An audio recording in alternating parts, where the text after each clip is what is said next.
riding in tandem. Dalawang tao na may iisang pakay at kailangan nilang magtiwala sa isa't isa habang nakasakay.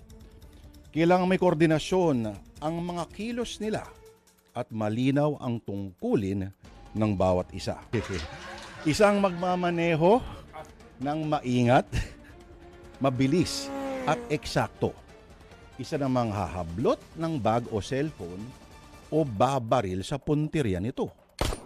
At kailangan din nilang magtiwala na pareho nilang ililihim ang kanilang ginawa. Ang anyo ng kriminalidad na haharurot sa mga kalsada.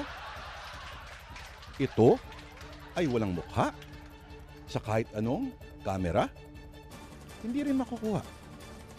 Dahil ang helmet ay hindi lang ulo ang pinoprotektahan, pati na rin ang pagkakakilanlan.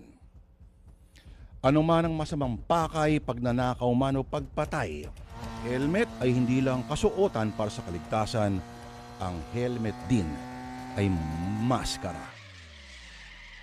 Sa kasamaang palad, mukhang helmet din ang kailangan ng dalagang ating makikilala sa ating kwento.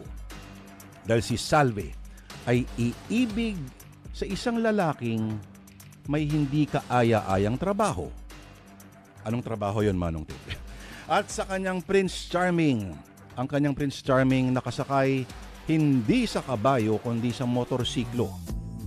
At hindi korona ang nakapatong sa ulo. Mga kapatid, kung anong maging kapalaran ng pag-ibig na ganito, alamin na po natin sa dulang sinulat ni Ginoong Orly Aquino ngayong Enero, ika-7 ng taon, mga kapatid. Sa Sana Lord, kilalanin natin at alamin sa dulang naka-helmet ang lalaking mahal ko.